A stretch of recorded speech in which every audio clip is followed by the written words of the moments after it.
Salve pessoal, educador Matheusari. Hoje eu tô aqui com vocês pra gente conversar a respeito dele, o famoso Triceratops, o maior ceratopsídeo de todos os tempos, que poderia passar de mais de 9 metros de comprimento, e só o crânio desse amiguinho aqui poderia passar de mais de 2 metros. Então era um animal extremamente massivo, compacto, né? Embora ele fosse muito comprido, a maior parte do seu peso ele ficava concentrado ali na região da barriga dele. Então esse animal, ele poderia passar de mais de 9 toneladas, então mais de 9.000 quilos. Ele era um herbívoro? Sim, era um animal completamente herbívoro, se alimentando apenas de vegetais, mas esse animal, ele poderia ter atitudes extremamente agressivas quando se sentisse ameaçados. Afinal, vamos dar uma olhadinha aqui. Vocês estão vendo esses chifres aqui, na região da testa, né? No topo craniano dele, poderiam passar de mais de 1 metro de comprimento. Então são aí um armamento de guerra pesado. E o folho ósseo dele, que recobria toda a região ali do crânio, protegendo o pescoço deste animal, ele servia exatamente para isso, como uma armadura.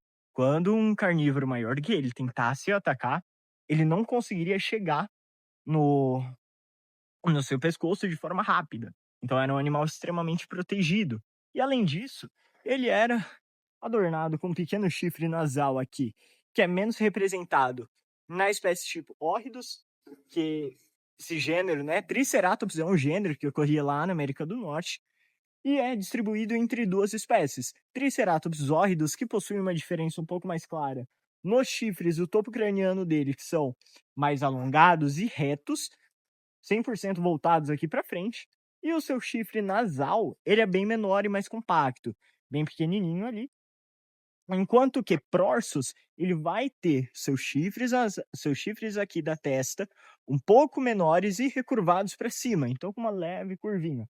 Enquanto que seu chifre nasal, ele vai ser um pouco mais desenvolvido, então um pouco maior.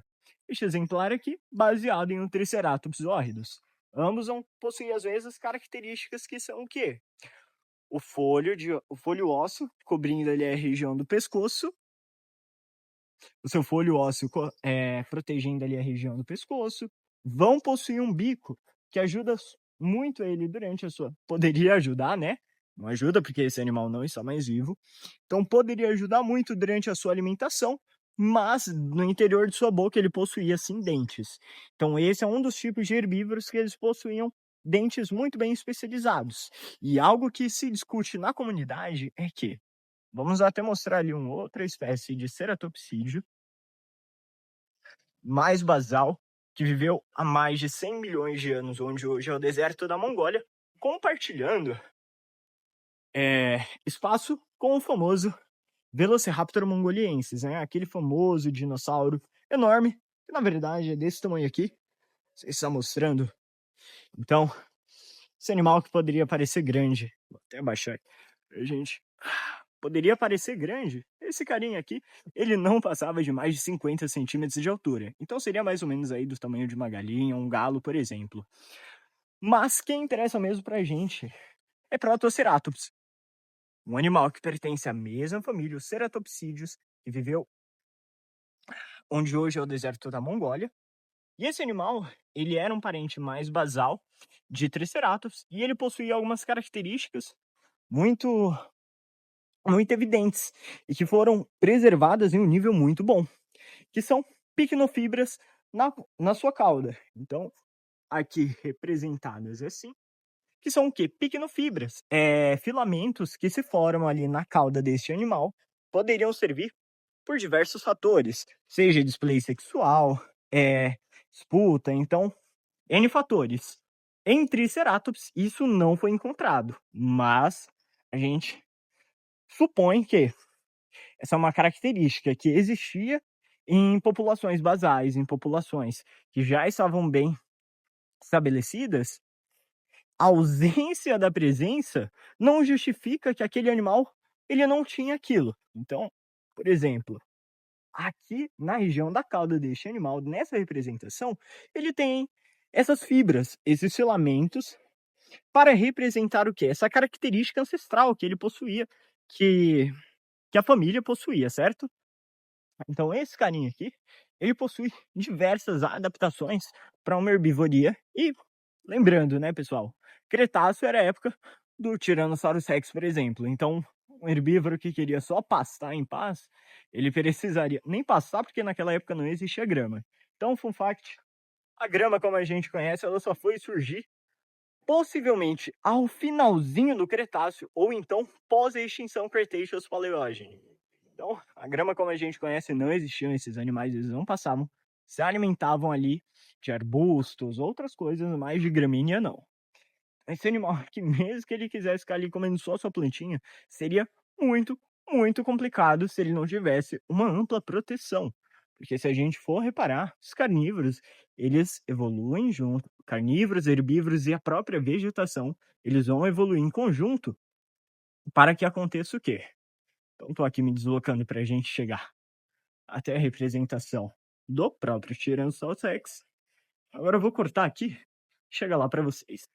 Então, como eu ia dizendo para vocês, mesmo que você fosse um herbívoro pacífico, você teria que ter uma ampla proteção para conseguir se defender de animais como este daqui, Tyrannosaurus Rex, por exemplo, o maior carnívoro terrestre de todos os tempos, que coexistiu temporalmente e na mesma região que o próprio Triceratops, ambas as espécies, e um outro tiranosaurídeo que também poderia predar.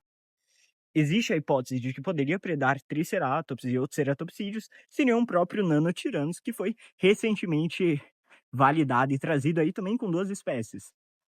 Então, um animal desse tamanho aqui, que o crânio dele passava de mais de 1 metro, se proteger era uma opção, uma força de mordida descomunal, que não temos nada parecido com isso hoje. Então, você, para ser um herbívoro no Cretáceo, teria que ter pelo menos um armamento digno para conseguir se proteger de um animal como esse, né? Voltei aqui para ele. Então, para a gente finalizar, esse animal ele pertence ao grupo dos ornitisquios. Dinossauro possui 2 filiações. Então seria 2 filiações não, 2 ramificações, que são os saurísquios, que vão entrar sauropodomorfos, e os terópodes entram neste ramo, e os ornitópodes, que vão entrar bico de pato, vai entrar os dinossauros com 3 chifres, como ceratopsídeos, vão entrar também anquilosaurídeos, estegosaurídeos, vários animais aí, a maioria, uma grande maioria herbívora, e extremamente blindada, com armamento, ou no caso dos ornitópoda, como Parasaurolophus, Maiasaura, eles se defendiam com o tamanho, né? Um bicho descomunal daquele ali, ninguém iria querer enfrentar. Então, se você gostou, deixa a sua curtida, deixa um comentário pra gente saber, e quanto mais vocês reagirem, olha, problema de gravar externo é isso, é o barulho, então fiquem tranquilos. Se você gostou, deixa a sua curtida, deixa um comentário para ajudar, porque o sol, acho que esse vídeo aqui vale a tua curtida. Tá um sol bem forte. Deixa um comentário, compartilha com mais amigos para eles estarem vendo. E dependendo aí da reação de vocês, como que esse vídeo vai performar, vou trazer mais vídeos a respeito destes animais, essas reconstruções que foram feitas pelo artista plástico Cirineu. Todos esses bichos aqui são 100% manuais, feitos por um artista. E vocês podem vir visitar aqui no Centro Cívico e Cultural de Monte Alto, mesmo local onde ficam os complexos de museus, onde tem o Museu de Paleontologia Histórica e Cultural e o Museu de Arqueologia, além de biblioteca, anfiteatro e diversas outras coisas que você pode encontrar aqui. Então, ó, você quer saber? Você também pode ter essas informações, porque ficou muito bacana esse planejamento, onde existe até mesmo autoguias. Então você vai ver esse totem aqui e você vai conseguir ter várias e várias informações a respeito de vários animais que estão presentes aqui. Falou, valeu pessoal, até uma próxima, um grande abraço.